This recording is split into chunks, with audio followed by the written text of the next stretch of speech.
Hello and welcome to Hybrid powered by chinkseyMEDIA. Yazim Yasser.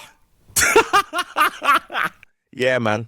We're back once again for every word from Arteta's pre-Olympiacos presser. Following our victory over Newcastle United 2 days ago, Mikel Arteta is back in front of the press ahead of our Champions League clash against Olympiacos. We started off our Champions League campaign with a win over Athletic Club in Bilbao and now host the Greek champions at the Emirates Stadium tomorrow, October the 1st. On William Saliba signing a new contract. Yes, big news.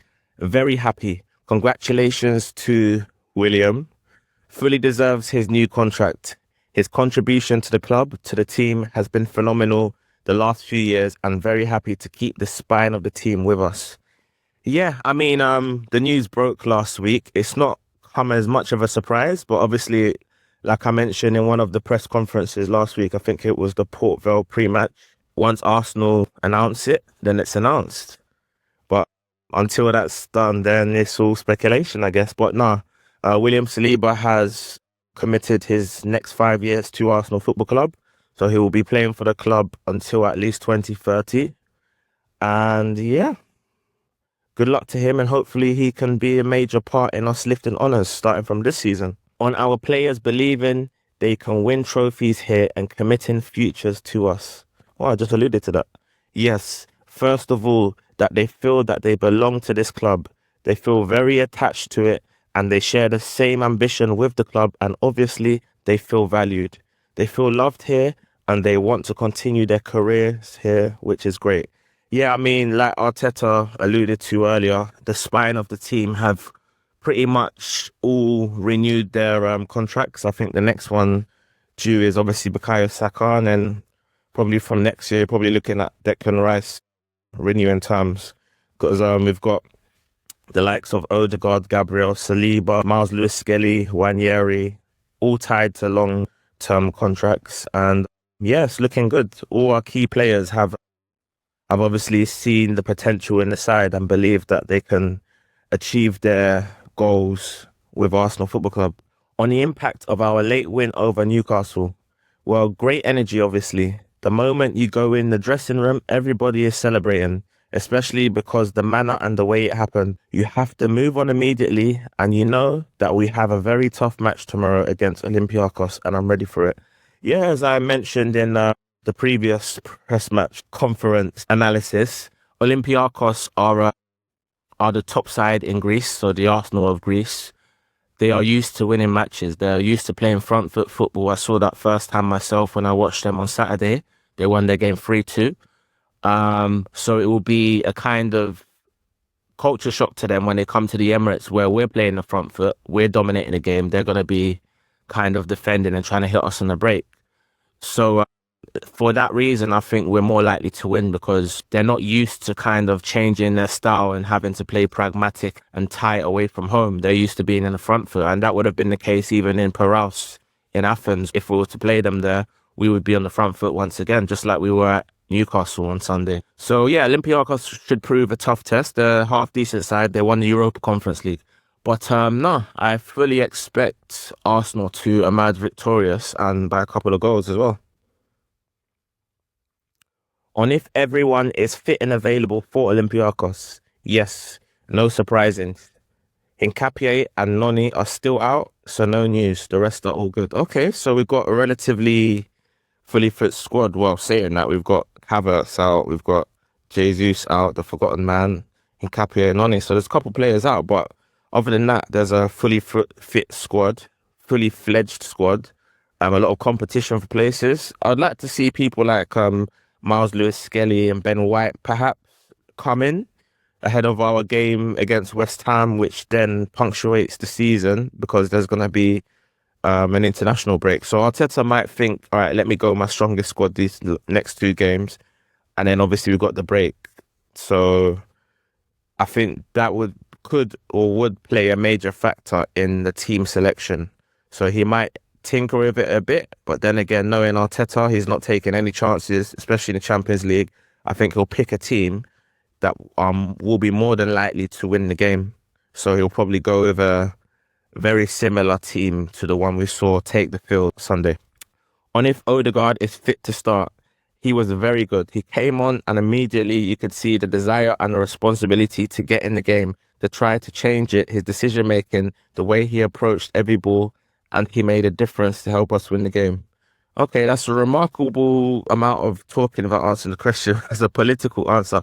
But yeah, obviously, as if Mikel was going to tell you whether Odegaard will play, but I fully expect him to feature. Whether it be start, that's an interesting question. But yeah, I think Odegaard will play.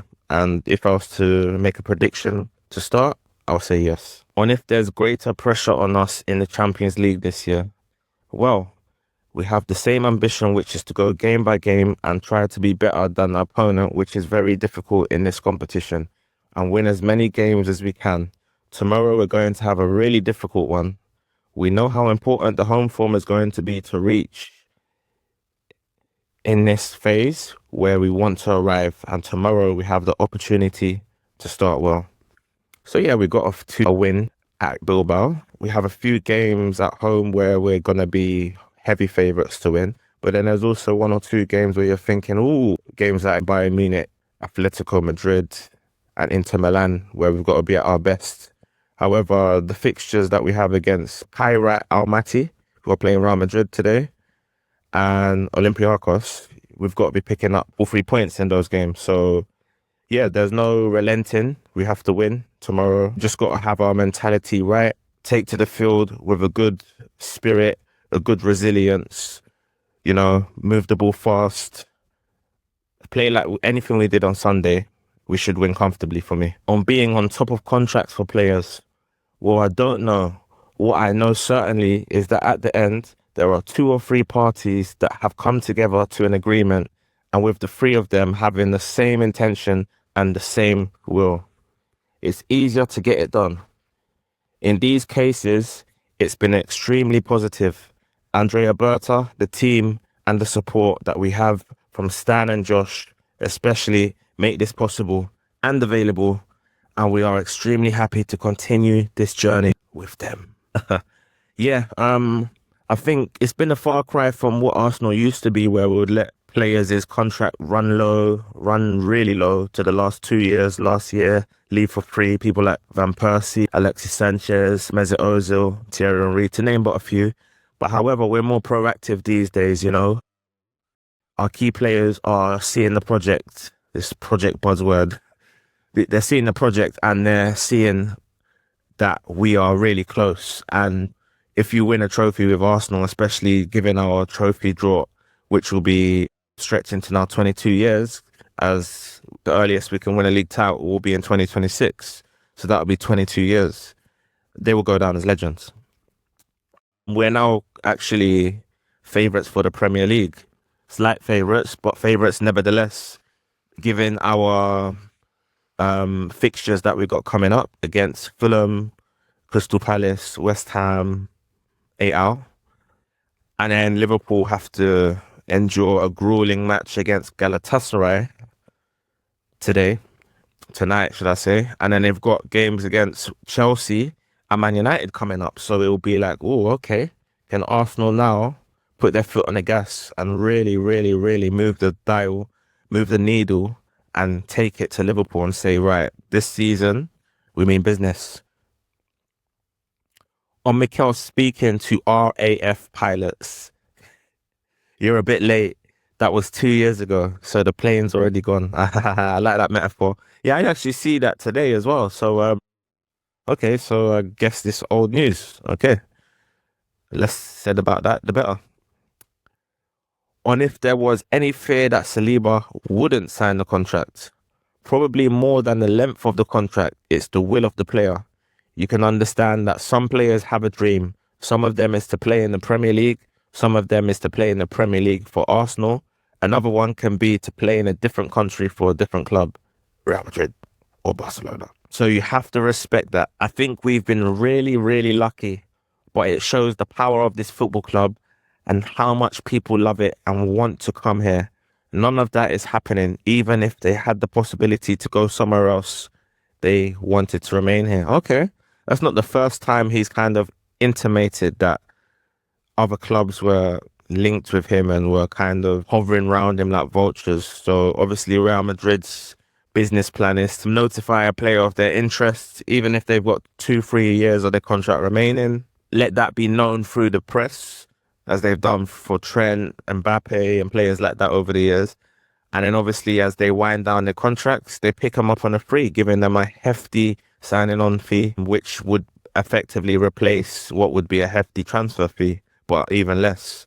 And that's what they've been doing over the years. So it's a remarkable feat that we've actually managed to get William Saliba to sign this long-term contract to stay at the club for the bulk of his career, the nucleus of his career, alongside his compadre, Gabriel Magalhaes, who got the winner on Sunday. So maybe the fact that Dean Huijsen signed for Real Madrid, a young budding defender from Bournemouth, influenced Saliba's decision. However, you could argue that he could play alongside Huijsen. So, but anyway, that signing on of the contract has quelled any speculation, for now at least, that William Saliba will join Los Merengues, on if he was always convinced he would become the player he is now. Well, I think it's a great example to get where you want. There's not a single pathway.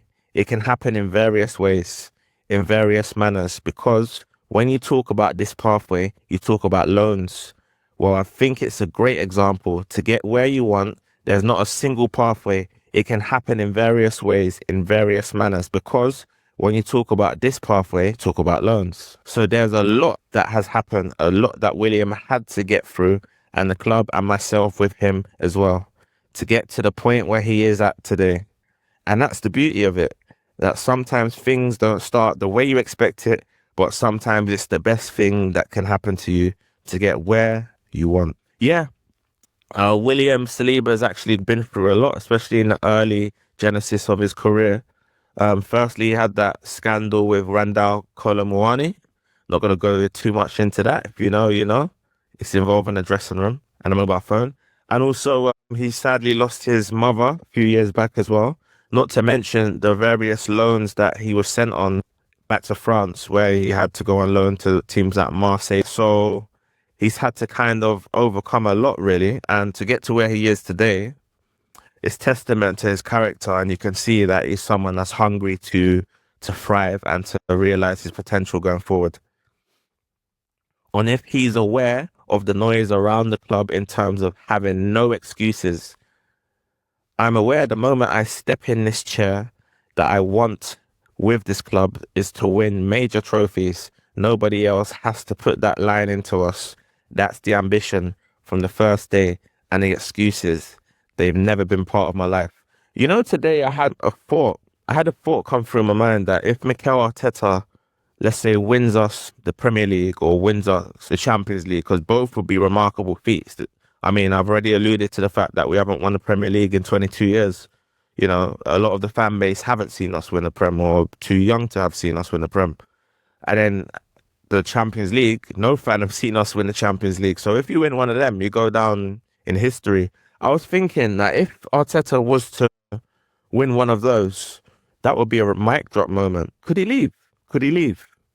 On his first European tie as our manager against Olympiacos, I knew there would be some kind of question on our previous match against them. No, but that's the beauty of football as well. I perfectly remember when we scored the goal, when we conceded the equaliser, the last chance that we had in the last second of the game as well to go through. What happened after that as well, when COVID and everything hit. So part of the journey as well is to get where you are. It's a good example, like Saliba, to get where you want to get. Sometimes you have to go through moments that you probably didn't expect to go through. Okay, shots fired at Pierre-Emerick Aubameyang, who had an unbelievable effort to win the game, but didn't score it. On how that first year in the job helped him develop. It was a lot to swallow.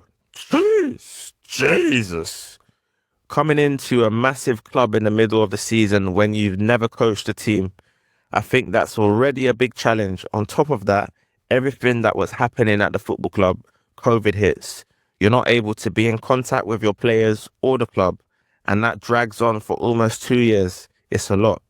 but it was an experience that I learned a lot from, and I think it made us all better. Yeah, I mean, that season was a tough season. We finished 8th. That was bad times. That period, that was a hard time to be an Arsenal fan. We was dubbed the Banter Club. The clubs, or the fans of the clubs that were dubbing us the Banter Club, have all had worse seasons in recent years. I'll leave it there. On the tunnel being removed at the Emirates Stadium to improve the atmosphere. As a club, we have always had the ambition to generate the best atmosphere in the world at the Emirates Stadium. We have the best supporters in the world, and now we have to facilitate everything. The team has to give the right feelings to our supporters every time we play in front of them. We need to facilitate the stadium in the manner that we want, and we need to ignite the will that we have to play every single goal with us, because it makes such a difference. We want to play and win the things that we want to win. That's a non-negotiable. You need to have a stadium that is able to create those moments for sure.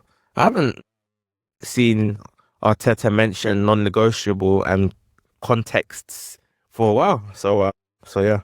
But yeah, to remove the what's it called? The tunnel was a remarkable decision, because what it means is you're not kind of hidden away. You're not blocked from the raucous atmosphere that the Emirates can generate. It hits you straight away. There's no hiding. Just like when we saw Eze, the fans could see him for longer. Whereas with the tunnel removed, the opponents are going to just be hit with a cauldron. You know, the cauldron's just going to hit them like a ton of bricks. And Olympiacos, yeah, their stadium's also kind of intimidating, but they're gonna be hit with one tomorrow, and I can't wait. I'm gonna be there too. On when he was first aware of the talent Max Dowman has, the first conversation was probably with Per Mertesacker.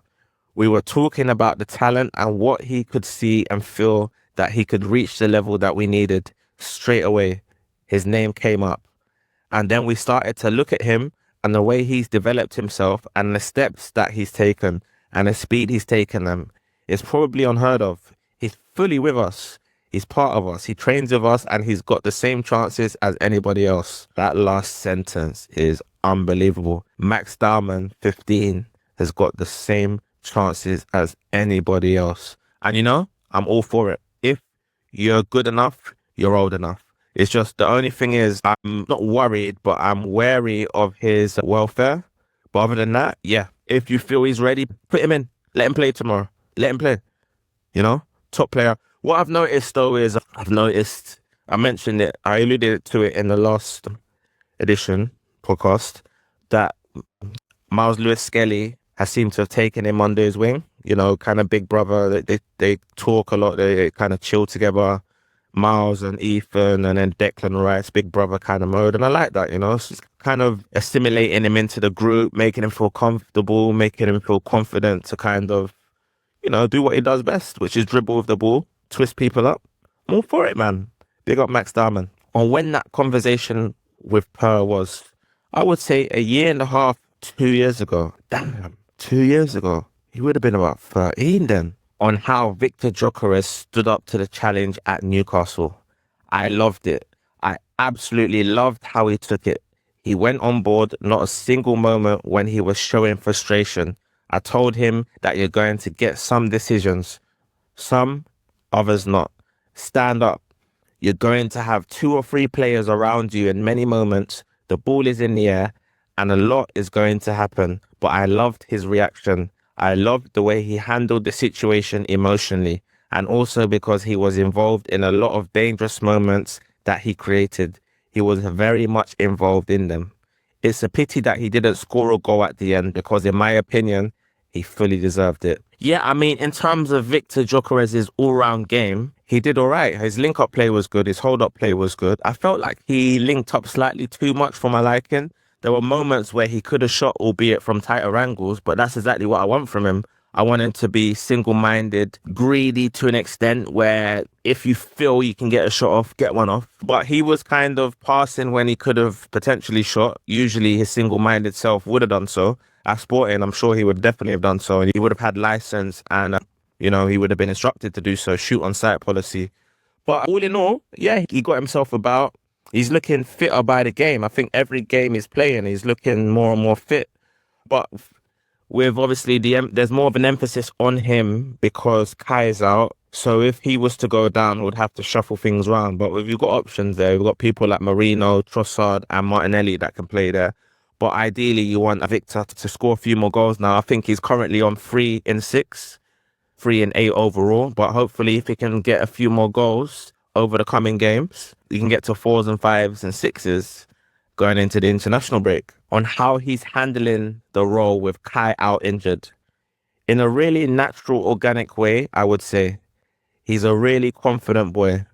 His work ethic is incredible. The demands that he puts on himself every single day, it's a joy to work with him. He gives so much to the team and the ceiling is very, very far, but he can still give to the team. So I'm very happy with him. Yeah, so I've already alluded to a lot of the things with Viktor. He's doing well. I think in the game against Newcastle, he was in the wars with Malik Thiaw and likes of Dan Burn as well. He got himself about, moved around, played the others into play. I'd like to see him link up with Eze. I think that's going to be a key partnership going forward. But yeah, also I didn't actually mention that all 3 of his goals in the 2 games he scored them in have been at the Emirates. So our next 2 fixtures in the next 4 days are at the Emirates. Hopefully he can add to that. But after the international break, I'd like to see him score away from home, albeit those games will be in London because we're playing teams like Fulham, Crystal Palace, Al in the month of October, starting tomorrow. On what Eze brings to a central position compared to Odegaard, I think he's got this different quality that he does things that in the book, they're unexpected. When you think he's going to turn right, he goes left. When he thinks that he's going to take another touch, he releases the ball. In his vision, he's a player that can create those magic moments. And at some point, he can steal the ball in a way that not many players can do. Lucky that we have a few of those. But the more we put him in central positions, in those conditions, especially when there's threat around him, we're playing to his strengths. It's okay, so that's Arteta's admission that Eberechi is at his best in the centre of the pitch, between the lines, you know, just behind Gyokeres. I think that's the way forward for us. But then obviously Martin Odegaard's now there. So I like the way they linked up on Sunday. I would like to see more of that tomorrow potentially. But it'll be interesting to see if actually Eze and Odegaard both start in central positions or he goes Odegaard and Eze out wide, despite the statement he's just made. On how he's adapted to life at Arsenal. Very good. Personally, it's a very special character. Someone really easy to get on with, super intelligent. I've been very impressed by how quickly he picks things up, the questions he asks and how smart he is just to navigate through a different environment. The chemistry he's generated with his teammates, the way he's impacting games for the short period he's been with us, I think really positive. Yeah, actually, funnily enough, I didn't mention that. I noticed he and Gabriel have developed a strong bond already.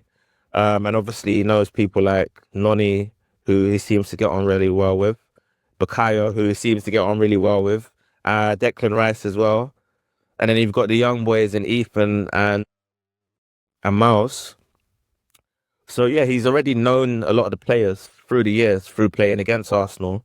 But he's really just bedded in really nicely. And I think a lot to do with that is the fact that he's been here before. This is his habitat.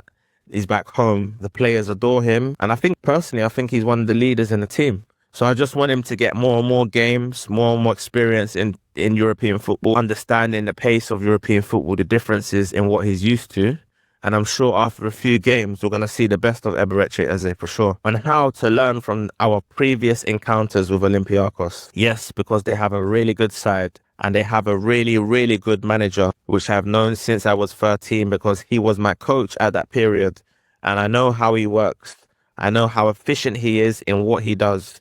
That's why I'm saying that tomorrow is going to be really tough. Yeah, Olympiacos are a good side. They're used to winning week on week. As I already mentioned, they won 3-2 on Saturday. They're used to being on the front foot, but tomorrow that's not going to be the case. They're going to have to be pragmatic and obviously seize their moments on the break. If they want to have any chance of winning, they're going to have to hang in there. Their goalkeeper's going to have a 10 out of 10 performance if they want to get anything out of the game. But For me, I think it's a case of just being confident, not complacent, and carrying out the tasks in what Arteta has kind of trained for. So if Arteta puts out a strong side, which I fully expect him to do, then there's no reason why we shouldn't and wouldn't pick up 3 points. On what makes our back four so good? Well, one is chemistry. I think there is something about, especially when we talk about centre-back units, that it has to exist, that it has to be a will, a feeling to play for each other and basically to hide each other's weaknesses and promote each other's strengths. And that's an ability that they have between them and they have developed. They like to play with each other. They love each other.